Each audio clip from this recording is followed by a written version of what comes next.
Hello students and welcome to this new lecture where we will see the question answers of our chapter number 6. हमने last time expert detectives का explanation खत्म कर दिया था और उसके वैसे तो ओरल कॉम्प्रिहेंशन चेक हमने बात कर ली थी। ओरल कॉम्प्रिहेंशन चेक की ये जो कॉम्प्रिहेंशन चेक है उसके बारे में बात कर ली थी। जो उसके बाद चैप्टर के एंडिंग में जो क्वेश्चन आंसर्स हैं उसके बारे में बात करना बाकी था, वर्किंग विद द टेक्स्ट। तो उसके बारे में हम आज बात करेंगे और आपको वो आंसर्स मैं दे देता हूँ। What does Nishad find out about mister Nath from Ramesh? तो निषद क्या ढूंढ रहा है भाई? मिस्टर नाथ के बारे में रमेश से क्या फाइंड आउट करता है वो? इंफॉर्मेशन अरेंज करनी है आपको, वैसे तो कोई जरूरत नहीं है लेकिन फिर भी आप आंसर को देख सकते हैं और वैसे ही लिखना है, ठीक है। ये रहा आंसर आपके स्क्रीन के ऊपर। Nishad finds out from Ramesh that mister Nath took 2 meals in a day every morning and evening. तो भाई निशद ने जो ढूंढा था, रमेश से जो पूछपरछ की और जो उसको जानने को मिला वो ये था कि भाई वो दिन में 2 बार खाना खाते हैं, मॉर्निंग और evening. He was not particular about what he eats, it's always the same food, 2 chapati, some dal and a vegetable. तो अगर ऐसा कुछ पर्टिकुलर अलग थलग नहीं खाते थे, वो एक सेम ही फूड खाते थे और वो क्या था? 2 chapati, some dal and a vegetable. He drank 2 cups of tea, one in the morning and one in the afternoon. तो वो चाय भी पीते थे और चाय 2 कप पीते थे और 2 कप में एक सुबह को और एक दोपहर को वो चाय लेते थे, ठीक है। वो कैश पे करते थे, कैश देते थे वो रमेश को और टिप भी अच्छी देते थे, ठीक है। चलिए ये आंसर को आप स्क्रीनशॉट खींच लीजिए, पेज नंबर 93 पे जो आंसर है, ठीक है। वर्किंग विद द टेक्स्ट का आंसर नंबर 1। 5 सेकेंड्स देता हूं मैं आपको। 5, 4, 3, 2, 1। नेक्स्ट क्वेश्चन देख लेते हैं। Why does Maya think mister Nath is a crook? Maya क्यों सोचती है कि मिस्टर नाथ जो है वो चोर हैं, ठीक है। हु डज शी से द संडे विजिटर इज? तो वो संडे को जो विजिट करने आता है वो कौन है? वो माया क्या बोलती है, कौन है वो? तो भाई Maya thought that mister Nath was a crook because of his strange appearance and he did not work. तो माया को मिस्टर नाथ चोर लगे क्योंकि वो बहुत ही स्ट्रेंज दिखते हैं, ठीक है। स्ट्रेंज अपीयरेंस मतलब स्ट्रेंज दिखते हैं। And he did not work, तो बिल्कुल भी काम नहीं करते हैं वो। He never talk to anyone at Shankar house though he had been living there for more than a year. तो वो शंकर हाउस में किसी से बात भी नहीं करते हैं, भले ही वो 1 साल से ज्यादा हो चुका है उनको शंकर हाउस में रहते हुए, फिर भी वो शंकर हाउस में किसी के साथ बात नहीं करते हैं। He had scars on his face, which, according to Maya, must have been the burn scars which would have got when police had set his house on fire. तो उस माया के अकॉर्डिंग, अगर माया के बारे में माया के पॉइंट ऑफ व्यू से हम बात करें तो भाई वो मिस्टर नाथ जो है उसके मुंह पे स्कार्स हैं। स्कार्स मतलब दाग हैं, ठीक है। कुछ लगा हुआ है, वो दाग पड़ चुका है वहां, दाग पड़ गया है वहां पे। तो ये बर्न स्कार्स होंगे। और जब बोला उसको कि ये बर्न स्कार्स है तो उसने बोला कि भाई ये पुलिस ने क्या किया होगा, उसके घर को फायर, आग लगा दी होगी, ठीक है। तो उसकी वजह से उसको वो स्कार्स आए हैं। Moreover he didn't receive any letters and had only one visitor to visit him. तो उसके कोई भी लेटर्स आते नहीं थे, ठीक है। उसको एक भी लेटर नहीं आता था और वो लेटर लेता भी नहीं था। और एक ही विजिटर उसके घर पे आता था, had only one visitor to visit him. She said that the Sunday visitor must be his accomplice in crime and he came every now and then to give part of it to his partner. तो वो Sunday को जो visit करने आता था वो उसका crime में पार्टनर होगा, हेल्पर होगा। accomplice का मतलब हेल्पर। तो वो जो चोरी कर रहे हैं, वो जो क्राइम कर रहे हैं उसके अंदर वो हेल्प करता होगा, ठीक है। ऐसा माया का मानना है। और वो संडे को आता जाता रहता है क्योंकि वो जो चोरी करता है उसमें से थोड़ा पार्ट मिस्टर नाथ को देने के लिए आता है, ऐसा मानना है माया का, ठीक है। चलिए ये आंसर का स्क्रीनशॉट खींच लीजिए, आंसर नंबर 2 जो आपके स्क्रीन पे है। 5 सेकंड देता हूं मैं आपको। 5, 4, 3, 2, 1। चलिए नंबर 3 देखते हैं। Does Nishad agree with Maya about mister Nath? How does he feel about him? तो क्या निषद माया की बात मानता है? माया जो बोलती है मिस्टर नाथ के बारे में, वो निषद मानता है क्या? वो कैसा महसूस करता है मिस्टर नाथ के लिए? तो चलिए देखते हैं। No, Nishad didn't agree with Maya about mister Nath. तो निषद तो नहीं मान रहा है, ठीक है, माया की बात जो माया बोल रही है मिस्टर नाथ के बारे में। तो no, Nishad didn't agree with Maya about mister Nath. He felt that he must be so lonely and wanted to have friends. भाई उसको महसूस हुआ कि मिस्टर नाथ जो है वो बहुत ही अकेले महसूस कर रहे होंगे। He felt that he must be so lonely, अकेले, and wanted to have friends, और उनको फ्रेंड्स चाहिए होते होंगे। He said that he was not a criminal because he was so thin and looked poor and starving. तो उसने बोला कि वो क्रिमिनल नहीं था, ठीक है, वो क्रिमिनल नहीं है क्योंकि वो कितना पतला है और ऐसा लग रहा है कि वो बहुत गरीब है और वो भूख से मर रहा है, ठीक है, स्टार्विंग, उसके पास खाने के लिए पैसे नहीं है, ऐसा निषद को लग रहा है। He argued with Maya that he can't be a bad man if he gave Ramesh such generous tips. तो उसने माया के साथ आर्ग्यूमेंट करी, माया को बोला कि भाई वो बैडमैन नहीं हो सकता है क्योंकि वो रमेश को बहुत ही अच्छी टिप देता था, ठीक है, वो अच्छा अच्छा काम है, टिप ज्यादा देना, अच्छा देना, वो अच्छा काम है, तो वो ऐसा कर रहा था तो वो बुरा आदमी नहीं है, ऐसा मानना है निषद का। चलिए वर्किंग विद लैंग्वेज पे आते हैं। The word tip has only 3 letters but many meaning. Tip जो होता है उसके बहुत सारे मीनिंग हैं और यहाँ पे हमको मैच द फॉलोइंग दिया है, ठीक है, तो वो आपको मैचिंग मैचिंग करना है। मैचिंग के आंसर ही सीधे दे देता हूं मैं आपको। ये रहे आंसर्स, 2 नीचे हैं, 8 ऊपर है, ठीक है। वन बाय वन हम देखते हैं। फिंगर टिप्स, तो यहाँ पे टिप का मतलब क्या होता है? The end of one's finger, तो इसको फिंगर टिप बोलते हैं, ये जो होता है उसको फिंगर टिप बोलते हैं। Okay, the tip of your nose, the pointed end of your nose, तो नोज का जो आगे का पॉइंटेड एंड होता है, ठीक है, उसको the tip of your nose बोला जाता है। Tip the water out of the bucket, तो इसका मतलब क्या हो गया कि बकेट को झुका के खाली कर दीजिए, एम्प्टी अ बकेट टिल्टिंग, ठीक है, तो बकेट को झुका के खाली कर दीजिए, तो tip the water out of the bucket, इसको ऐसा बोला जाता है। Have something on the tip of your tongue, तो something on the tip of your tongue का मतलब क्या हो गया? Be about to say something, कुछ बोलने वाले हैं, अभी बस टंग के टिप पे हैं वो, आप आने वाला है बाहर। Be about to say something, कुछ बोलने वाले हैं। टिप द बोट ओवर, यहाँ पे थोड़ा स्पेलिंग मिस्टेक है, सुधार दीजिएगा, BOAT, tip the boat over. Make the boat overturn, तो टिप द बोट ओवर का मतलब वो बोट को ओवरटर्न कर देना, एकदम उल्टा हो जाना बोट का। टिप हिम अ रूपी, तो एक रूपी को टिप देना, रूपी का टिप देना, 1 रुपया देना, ठीक है, टिप में थैंक यू बोलने के लिए। The tip of the bat, तो टिप ऑफ द बैट क्या होता है भाई? The end of the bat, bat का जो एंडिंग पार्ट होता है उसको टिप बोलते हैं। The police were tipped off, तो यहाँ पे टिप का मतलब क्या निकलता है कि भाई पुलिस को बोला गया था, पुलिस को वार्न किया गया था, ठीक है, पुलिस को इंफॉर्मेशन दी गई थी।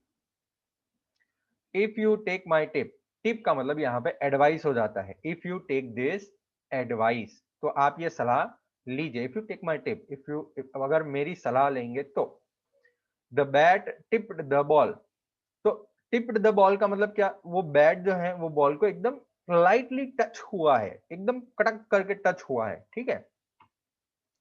तो ये है आपका आंसर। आपको स्क्रीनशॉट खींचने के लिए मैं टाइम दे देता हूं, 5 सेकेंड। 8 स्क्रीनशॉट, वो 8 खींच लीजिए। 5 4 3 2 1, ओके। अब ये 2 खींचने के लिए आपको, अच्छा नीचे का भी खींच लीजिए, आप स्क्रीनशॉट खींच लीजिए। 5 4 3 2 1। अब नीचे की एक्सरसाइज देखते हैं हम, वो क्या है भाई? हेल्पर, कंपेनियन, पार्टनर, एकम्प्लिस, इनके मीनिंग सेम सेम निकल रहे हैं। देखो, हेल्पर, कंपेनियन अपना साथी होना, पार्टनर होना मतलब भी साथी होना, एकम्प्लिस भी साथी होता है। तो टिपिकली सर्टन फ्रेजेस में ही यूज होता है। अगर बिजनेस के बारे में बात करें तो बिजनेस में क्या लिखेंगे? बिजनेस हेल्पर, कंपेनियन नहीं, बिजनेस पार्टनर लिखेंगे हम, ठीक है। माई डैश ऑन द जर्नी, तो जर्नी में कौन होता है भाई? कंपेनियन होता है या पार्टनर होता है? तो ये रहे आपके स्क्रीन के ऊपर वो आंसर्स, आपने स्क्रीनशॉट खींच लिया तो उसको डिस्कस कर लेते हैं हम। बिजनेस का होता है partner, my companion on the journey. तो अगर आप कोई जर्नी पे जाते हैं, कोई ट्रिप पे जाते हैं, तो आपके साथ कंपेनियन होता है, साथी। I am mother's little helper, तो मम्मी की हेल्प करता हूं मैं, I am little helper. A faithful companion such a dog, तो अगर डॉग की बात करें तो उसमें हम हेल्पर नहीं लिखेंगे ना, वो थोड़ी कुछ हेल्प करता, कंपेनियन है, साथी है। द थीफ, अगर चोर के होते हैं तो उसके अकम्प्लिस होते हैं, अगर क्रिमिनल नेगेटिव बात होती है तो अकम्प्लिस होता है, ठीक है। ये यहाँ पे द थीफ अकम्प्लिस है। और लास्ट में भी 8 नंबर में भी देखे, he is accomplish in his criminal activities, तो क्रिमिनल एक्टिविटीज नेगेटिव पार्ट, तो उसमें भी अकम्प्लिस होता है। अ गुड हेल्पर होता है, फाइंड अ गुड हेल्पर, जो मदद कर सके। टेनिस गोल्फ ब्रिज का पार्टनर होता है, ठीक है, टेनिस का पार्टनर होता है, गोल्फ पार्टनर, ब्रिज पार्टनर, तो ये पार्टनर वहां पे यूज होता है। अब देखते हैं नीचे वाली एक्टिविटी जो है number 3। Now let us look at the uses of the word break. Break का यूज हम देखेंगे, मैचिंग करना है आपको, और मैचिंग में क्या है, एटलीस्ट 3 और वेज यूज करने, वो तो करेंगे, ठीक है, चलिए। द स्टॉर्म ब्रोक, तो इसका मतलब क्या हो गया, द स्टॉर्म ब्रोक का मतलब ये gently told someone the bad news हो सकता है। This kind of weather ended, नहीं। चलिए देख लेते हैं, आपके स्क्रीन के ऊपर ही आंसर रख देते हैं हम। ये रहे आंसर नंबर 3, स्क्रीनशॉट खींच लीजिए, मैं समझा देता हूं। The storm broke, it began और बर्स्ट इनटू एक्टिविटी, तो कुछ काम शुरू हो गया। द स्टॉर्म ब्रोक मतलब कुछ एक्टिविटी शुरू हो गई फटाक करके। डे ब्रेक, तो डे ब्रेक का मतलब क्या, सुबह होना, ठीक है, the beginning of day light. His voice is beginning to break, तो उसकी वॉइस टूट रही है, मतलब वो चेंज हो रहा है एज ही ग्रोज अप, ठीक है, तो वो जैसे जैसे बड़ा हो रहा है वैसे उसकी वॉइस चेंज हो रही है, वो चेंज हो रहा है। Her voice broke and she cried, तो हर वॉइस ब्रोक मतलब वो बोलती बोलती अटक गई और रोने लगी। Could not speak, was too sad to speak. The heat wave broke, heat wave मतलब गर्मी, this kind of weather ended, heat wave खत्म हो गया और बरसात पड़ गई, तो this kind of weather ended and rain started. Broke the bad news, तो किसी को बैड न्यूज बोलना, ध्यान से आराम से। Break a strike, ended by making the workers submit, तो स्ट्राइक होता है, वर्कर स्ट्राइक करते हैं, ठीक है, तो ब्रेक अ स्ट्राइक मतलब वो स्ट्राइक को खत्म करना, ठीक है। भाई यहाँ पे खत्म होता है हमारा ये चैप्टर, और बस और कुछ है नहीं इसके अंदर करने लायक, मतलब ये सारी चीजें तो हमारे लिए ओमिट है। अब हम बात करेंगे mystery of the talking fan, जो आपकी पोएम है ये चैप्टर के बाद, तो ये हो गई हमारी पोएम 6, ठीक है, mystery of the talking fan.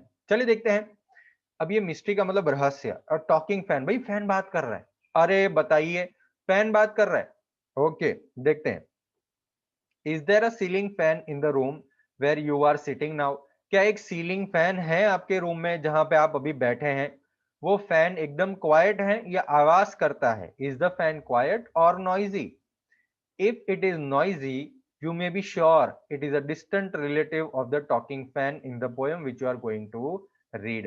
तो अगर वो आवाज करता है पंखा, ठीक है, तो आप पक्का हो जाएंगे कि वो एक रिलेटिव है टॉकिंग फैन का, जिसके बारे में हम अभी बात करेंगे। Once there was a talking fan, भाई एक बार एक समय ऐसा था कि भाई एक टॉकिंग फैन था, ठीक है। इलेक्ट्रिकल हिस चैटर, चैटर मतलब चुक चुक चुक चुक चुक चुक जो आवाज आती है, हम जब बात करते हैं, चिड़िया चहकती है उसको चैटर बोलते हैं, तो वो जब बोल रहा है तो इलेक्ट्रिकल आवाज आती है, ठीक है, electrical his chatter. I couldn't quite here what he said and I hope it doesn't matter, तो आई कुडंट क्वाइट हियर, मैं सुन नहीं पाया वो क्या कहना चाहता है, and I hope it doesn't matter, और मैं आशा करता हूं कि वो कुछ काम का नहीं होगा, ठीक है, क्योंकि मैं नहीं सुन पाया। Because one day somebody oiled his little whirling motor and all the mystery was spoiled, he ran as still as what? भाई एक दिन किसी ने उसको ऑयल डाला उसके मोटर के अंदर, लिटिल वर्लिंग मोटर, वर्लिंग मतलब घूमने वाली, ठीक है, वर्लिंग मतलब घूमना, तो उसकी जो मोटर घूम रही है छोटी सी, उसके अंदर किसी ने ऑयल डाल दिया, and all the mystery was spoiled, तो सारा रहस्य खत्म हो गया, वो क्या कहना चाहता है अब किसी को पता नहीं चलेगा, क्यों? ही रैन एज स्टिल एज वाटर, तो पानी की तरह एकदम मक्खन चल रहा था, ठीक है, एकदम आराम से चलने लगा, भाई ऑयल डाल दिया, आराम से चलने लगा, बात खत्म हो गई। ये पोयम लिखी है मॉड रूबिन ने, मॉड रूबिन, ठीक है। ये हो गई आपकी पोयम। अच्छा बढ़िया है, छोटी पोयम है, बढ़िया। चलिए चलिए बात करते हैं वर्किंग विद द पोयम की। Fans don't talk but it is possible to imagine that they do. Fans थोड़ी बात करते हैं, लेकिन इमेजिन करना तो पॉसिबल है कि नहीं। What is it then that sounds like the fans chatter. तो कैसा होगा वो साउंड जो फैन का चैटर का है। चलिए बात करते हैं इसके आंसर की। आगे आपके स्क्रीन के ऊपर answer. Yes, we can imagine that fans do talk as poet imagine in the poem but it is not the reality. हाँ, हम इमेजिन कर सकते हैं, वी कैन इमेजिन कि फैंस बात करते हैं, पंखे बात करते हैं, जैसे पोएट ने पोएम के अंदर इमेजिन किया है कि पंखे बात कर रहे हैं, लेकिन ये रियलिटी तो नहीं है ना भाई। But it is not the reality. The chattering sound made by the fan is actually the electrical fault in it because of friction due to not oiling. तो फैन के अंदर जो चैटरिंग का साउंड आता है, कचक कचक कचक कचक जो साउंड आता है, वो साउंड जो है वो एक्चुअली एक इलेक्ट्रिकल फॉल्ट है। एक इलेक्ट्रिकल फॉल्ट मतलब एक बिगड़ गया है कुछ, ठीक है। और वो किससे हो रहा है? Because of the friction. Friction मतलब घसारा, घिसाव जो हो रहा है, ठीक है। ऑयल नहीं डाला है उसके अंदर, इसकी वजह से जो घसारा हो रहा है, घिस रहा है फैन, बेरिंग उसकी जो घिस रही है, उसकी वजह से वो आवाज आती है, ठीक है। चलिए नेक्स्ट देख लेते हैं हम। Complete the following sentence. The chatter is electrical because chatter electrical है क्योंकि it runs on electricity and fans don't talk और chatter. The chatter is electrical, वो बात जो है वो इलेक्ट्रिकल है बिकॉज वो इलेक्ट्रिसिटी पे चलता है। फैन जो है वो इलेक्ट्रिसिटी पे चलता है और फैंस थोड़ी बात करते हैं, एंड फैंस डोंट टॉक और चैटर। तो भाई ये स्क्रीनशॉट खींच लीजिए। चलिए 1 2 3 4 ये सारे का स्क्रीनशॉट खींच लीजिए। मैं इसको थोड़ा छोटा कर देता हूँ। आपके chapter number 6 poem mystery of the talking fan, working with the poem, और आंसर 2 3 4 खींच लीजिए। चलिए फिर हम 5 की बात करेंगे, ठीक है। 5 4 3 2 1 स्क्रीनशॉट खींच लिया। ओके चलिए, तो अब हम बात करते हैं नंबर 2। हमने बात तो की भाई कंप्लीट द फॉलोइंग सेंटेंसेस में। नंबर 1, चैटर इलेक्ट्रिकल है because it runs on electricity and fans don't talk और chatter. It is mysterious because वो रहस्यमय है। क्यों? Because the sound produced by the fan seems to say something but the poet is not able to understand it. But it is mysterious because वो जो आवाज fan कर रहा है, वो आवाज जो फैन में से आ रहा है, ठीक है, वो कुछ कहना चाहता है, seems to say something but the poet is not able to understand it. Poet समझ नहीं पा रहा है, ठीक है। बस यही है। चलिए नंबर 3 देखते हैं क्या है। What do you think the talking fan was demanding? क्या सोचते हैं आप भाई, टॉकिंग फैन क्या डिमांड कर रहा होगा? The talking fan was demanding for oiling its little whirling motor. Talking fan जो डिमांड कर रहा है वो डिमांड है ऑयलिंग की डिमांड, ठीक है। वो ऑयल करना चाहे, वो ऑयल मांग रहा है लिटिल वर्लिंग मोटर में, उसकी जो मोटर है उसमें ऑयल मांग रहा है वो। चलिए भाई अगला क्वेश्चन देखते हैं। How does an electric fan manage to throw so much air when it is switched on? कैसे एक इलेक्ट्रिक फैन इतनी सारी हवा फेंकता है जब वो स्विच ऑन किया जाता है? थोड़ा साइंस में घुसेंगे हम, ठीक है। देख लीजिए, the electric fan manages to throw so much air when it is switched on as it gets huge amount of power from electricity to rotate its whirling motor as well as the metallic blade so fast. तो electric fan भाई इतनी सारी हवा कैसे फेंकता है? जब वो स्विच ऑन किया जाता है तो उसको बहुत सारा पावर मिलता है, ठीक है। इलेक्ट्रिसिटी उसको बहुत मिलती है और पावर बहुत सारा मिलता है वर्ल्डिंग मोटर को रोटेट करने के लिए, एज वेल एज वो मेटेलिक ब्लेड को रोटेट करने के लिए बहुत पावर मिलता है, फास्ट रोटेट करने के लिए। तो इसलिए बहुत सारी हवा वो फेंकता है, ठीक है। Is there a talking fan in your house? Create a dialogue between the fan and a mechanic. भाई ये वैसे तो आपके एग्जाम में नहीं आएगा, फिर भी हम एक बार बात तो कर लेते हैं, मजा आएगा। हाँ, हमारे घर में मेटालिक फैन है मैकेनिक बात कर रहे हैं। देखो, हाउ आर यू डूइंग, कैसे हैं? फैन, फैन क्या बोल रहा है भाई? भाई ठीक नहीं है, suffering from the heat and friction. मुझे बहुत घसारा महसूस होता है फ्रिक्शन में, क्या आप कुछ कर सकते हैं? मैकेनिक बोलता है I will try to help you, मैं आपको हेल्प करने के लिए ट्राई करूंगा, let me check you first. मुझे चेक करने दीजिए। फैन बोलता है yes sure, please do your best and help me, please आप अपना अच्छा काम कीजिए और मुझे हेल्प करिए। मैकेनिक बोलता है हाँ ठीक है, प्लीज वेट, मुझे मेरा काम खत्म करने दीजिए। फैन बोलता है गो अहेड, आप काम करिए। रिपेयरिंग के बाद मैकेनिक बोलता है नाउ ऑल ओके, सब ठीक है। फैन बोलता है हाँ हाँ हाँ मुझे अब अच्छा लग रहा है, कितना अच्छा लगता है। मैकेनिक बोलता है दैट इज ग्रेट, अब बढ़िया, याद करिएगा मुझे जब आप प्रॉब्लम में हो। फैन बोलता है हाँ हाँ पक्का मैं करूंगा, thanks for helping me, greetings to you, thank you thank you.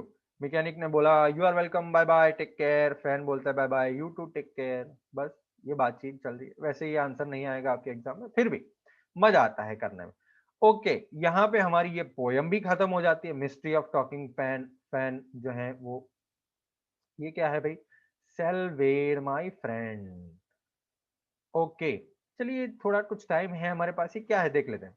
When you want to say a well-oiled bicycle and actually say a well-boiled icicle, you have spoken a spoonerism, changing round accidentally the initial sounds of two or more words when speaking. तो जब आप बोलना चाहते हैं a well-oiled bicycle और फटाफट में बोल देते हैं a well-boiled bicycle, a well-boiled bicycle, a well boiled icicle, a well boiled icicle, तो आप क्या कर रहे हैं, वो जो बाइसिकल का ब है वो ऑयल्ड के आगे लेके जा रहे हैं, ठीक है। तो ये क्या होता है, इसको बोलते हैं स्पूनर, स्पूनरिज्म, ठीक है।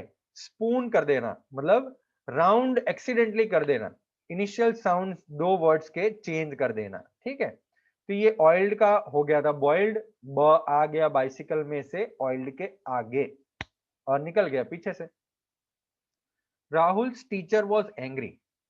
Rahul had failed twice in term examination. The teacher thundered, "You have tasted two worms already. You have tasted two worms already. You have tasted two worms already." बताइए टीचर क्या कहना चाहता है, सोचिए, ठीक है। Okay, you have wasted two forms, ऐसा है, वेस्टेड टू फॉर्म्स ऑलरेडी, ठीक है। टू फॉर्म्स मतलब दो फॉर्म, मतलब दो टर्म, तो ऐसा भी हो सकता है you have wasted two terms already, तो लेकिन टीचर ने बोल दिया you have wasted two worms, दो कीड़े टेस्ट कर लिए आपने ऑलरेडी। ओके, तो ये है हमारा चैप्टर और ये हो गया हमारा पोयम। पोयम जो है और चैप्टर है यहाँ पे खत्म होते हैं और आगे हम बात करेंगे एक और चैप्टर की, या तो फिर ग्रामर की बात करेंगे, ठीक है। मिलेंगे नेक्स्ट लेक्चर में और बात करेंगे आगे। Bye bye.